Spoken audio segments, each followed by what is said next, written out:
കർത്താവിൻ്റെ പരിശുദ്ധമായ നാമം വാഴ്ത്തപ്പെടുമാറാകട്ടെ. അനുഗ്രഹിക്കപ്പെട്ട ഈ നല്ല പ്രഭാതത്തിനായിട്ട് കർത്താവിന് സ്തോത്രം ചെയ്യുന്നു. ഈ പ്രഭാത സന്ദേശം കേൾക്കുന്ന എല്ലാ പ്രിയപ്പെട്ടവർക്കും വീണ്ടും വരുന്നവനായ ക്രിസ്തയേശുവിൻ്റെ നാമത്തിൽ എൻ്റെ പ്രഭാത വന്ദനങ്ങളെ ഈ നിമിഷം ഓർപ്പിക്കട്ടെ. വളരെ പ്രാർത്ഥനയോടെ ഇന്ന് പ്രഭാതത്തിൽ തിരുവചന ചിന്തയിലേക്ക് നിങ്ങളുടെ ശ്രദ്ധയെ തിരിക്കുകയാണ്. സദൃശ്യവാക്യങ്ങളുടെ പുസ്തകം 3-ാം അധ്യായം അതിൻ്റെ 5-6 വാക്യങ്ങൾ. പൂർണ്ണ ഹൃദയത്തോടെ യഹോവയിൽ ആശ്രയിക്കുക, സ്വന്തം വിവേകത്തിൽ ഊന്നരുത്. നിന്റെ എല്ലാ വഴികളിലും അവനെ നനച്ചുകൊള്ളുക, അവൻ നിന്റെ പാതകളെ നേരെയാക്കും.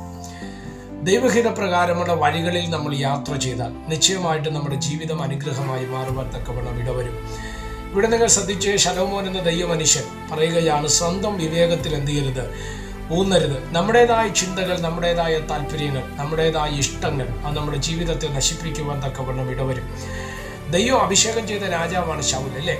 ദൈവഹിത പ്രകാരമാണ് അവനെ തിരഞ്ഞെടുത്തത്. ശമൂവേലിനോട് ദൈവം ഇടപെട്ടതിനനുസരിച്ചാണ് ശൗലിനെ ദൈവം തിരഞ്ഞെടുക്കുവാൻ തക്കവണ്ണം ഇടയായത്. എന്നാൽ ശൗല് തൻ്റെ വിവേകത്തിൽ സ്വന്തമായ ഇഷ്ടങ്ങളും താല്പര്യങ്ങളും അത് മുന്നിൽ നിർത്തി ദൈവഹിതത്തെ തള്ളിക്കളഞ്ഞപ്പോൾ ദൈവം അവനെ രാജസ്ഥാനത്ത് നീക്കുവാൻ തക്കവണ്ണം ഇടയായി. എന്നെ കേൾക്കുന്ന പ്രിയമുള്ളവരെ, നിങ്ങളൊരു പക്ഷേ വിശ്വാസിയായിരിക്കാം, ഒരു ശുശ്രൂഷകനായിരിക്കാം, ഇല്ലെങ്കിൽ ഏതെങ്കിലും ആത്മീയ തലങ്ങളിൽ നേതൃത്വം വഹിക്കുന്ന ഒരു വ്യക്തിയായിരിക്കാം. പക്ഷേ എന്നെ ശ്രദ്ധിക്കുന്ന നിങ്ങളോട് ഞാനൊരു ദൂത് തിരുവചനത്തെ ആധാരമാക്കി കൈമാറുകയാണ്. നിന്നെ ആ സ്ഥാനത്തേക്ക് കൊണ്ടുവന്നത്, നിന്നെ ആ പൊസിഷനിൽ എത്തിച്ച ദൈവത്തിൻ്റെ കരമാണ്, ദൈവത്തിൻ്റെ തെരഞ്ഞെടുപ്പാണ്.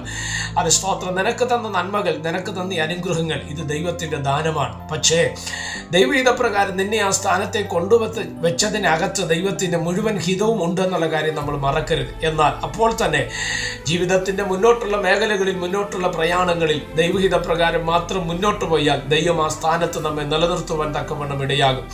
എവിടെയെങ്കിലും നമ്മൾ അവിശ്വസ്തത കാണിച്ചാൽ, എവിടെയെങ്കിലും നമ്മൾ അനീതി കാണിച്ചാൽ, നിശ്ചയമായും ദൈവം തന്ന സ്ഥാനം ദൈവം നിന്നിൽ നിന്ന് എടുത്തു മാറ്റുവാൻ തക്കവണ്ണം ഇടയാകും. അതാണ് ഈ വാക്യം പറയുന്നത്, സ്വന്തം വിവേകത്തിൽ ഊന്നരുത്. സ്തോത്രം. ശൗല് ആ സ്ഥാനത്ത് അവിശ്വസ്തത കാണിച്ചപ്പോൾ ദൈവം ആ സ്ഥാനത്തെ ദൈവം അവനെ മാറ്റിയിട്ട് ദൈവഹിത പ്രകാരമുള്ള അടുത്തൊരു മനുഷ്യനെ ദൈവം ആ സ്ഥാനത്ത് തിരഞ്ഞെടുക്കുന്നതായിട്ട് നമ്മൾ വായിക്കുന്നുണ്ട്. അതാണ് ഇവിടെ പറയുന്നത്. അത് സ്തോത്രം. പൂർണ്ണ ഹൃദയത്തോടെ യഹോവയിൽ എന്ത് ചെയ്യണം, ആശ്രയിപ്പാൻ തക്കവണ്ണം ഇടവരണം എന്നുള്ളത് യാഥാർത്ഥ്യമല്ലേ? 6-ാം വാക്യത്തിൽ എന്താ പറയുന്നത്? നിന്റെ എല്ലാ വഴികളിലും അവനെ നനച്ചുകൊള്ളുക, നിന്റെ പാതകളെ അവൻ നേരെയാക്കും. Praise the Lord.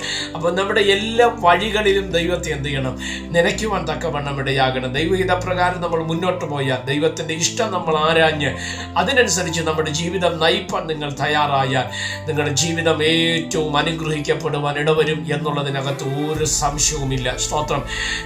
തിരുവചനത്തിലേക്ക് നമ്മൾ കടന്നു വരുന്ന സമയത്ത് ദൈവഹിത പ്രകാരം മുന്നോട്ട് പോയി അനേക ദൈവമക്കളെ നമുക്ക് കാണുവാൻ തക്കവണ്ണം കഴിയും. മുൻപോട്ടുള്ള സകല വഴികൾക്കകത്തും ദൈവത്തിന്റെ ഹിതം ആരാഞ്ഞുകൊണ്ട് ദൈവത്തിന്റെ പദ്ധതിയെ വെളിപ്പെടുത്തുവാൻ തക്കവണ്ണം ആ തരത്തിൽ മുന്നോട്ട് പോയി അനേക വ്യക്തിത്വങ്ങളുണ്ട്. അതിലൊരു മനുഷ്യനാണ് ഹിസ്കിയാവെന്ന ദൈവമനുഷ്യൻ.